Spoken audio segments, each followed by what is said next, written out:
আজ ১৫১তম আন্তর্জাতিক মে দিবস। শ্রমজীবী মানুষের প্রতি সংহতি জানাতে বামফ্রন্টের পক্ষ থেকে বালুরঘাট শহরে একটি মিছিল পরিক্রমা করে। উল্লেখ্য, দীর্ঘ লড়াই ও আত্মত্যাগের মাধ্যমে ৮ ঘণ্টা কাজের অধিকার অর্জিত হয়েছিল আজকের দিনে। বর্তমানে দেশেও পুঁজিপতিদের স্বার্থ রক্ষায় সরকার বিভিন্ন শ্রম আইনের মাধ্যমে পুনরায় কাজের সময় ১২ থেকে ১৪ ঘণ্টা পর্যন্ত বাড়িয়ে শ্রমিকদের শোষণের চেষ্টা করছে। এই শোষণমূলক নীতির প্রতিবাদে এবং শ্রমিকদের ৮ ঘণ্টা কাজের ঐতিহাসিক অধিকার রক্ষার লড়াইয়ে পুনরায় ঐক্যবদ্ধ হওয়ার জন্য সকলকে আহ্বান জানিয়েছেন জেলা বামফ্রন্টের আহ্বায়ক নন্দলাল হাজরা। ১৫১তম আন্তর্জাতিক মে দিবস।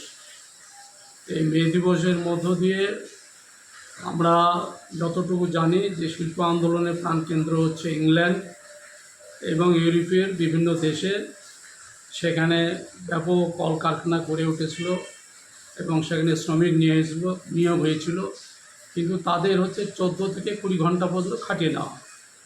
আমরাও এখানে আন্দোলনের মধ্য দিয়ে এই ১৪ থেকে ২০ ঘন্টা খাটিয়ে নেওয়ার প্রতিবাদ আমরা করি।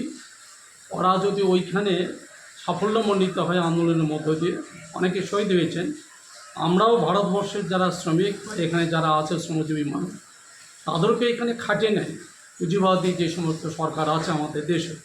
ফলে এখানেও শ্রমিক শ্রেণীর মধ্যে আমরা একটা আন্দোলন করছি যে এখানে কাজের ঘন্টা কমাতে হবে।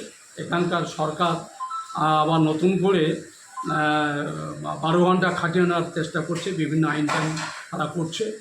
ফলে এই মতো অবস্থায় আমরা তার প্রতিবাদ করছি শ্রমিকদের নিয়ে, শ্রমজীবী মানুষদের নিয়ে, যে আমাদের যে অর্জিত অধিকার ৮ ঘন্টা, এই ৮ ঘন্টাই ঠিক রাখতে হবে।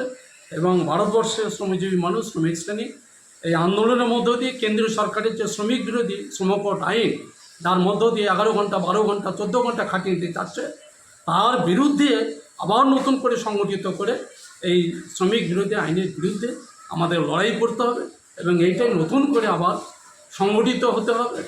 এই বার্তাটা আমরা এই আন্তর্জাতিক মে দিবসের মধ্য দিয়ে আমরা দিলাম।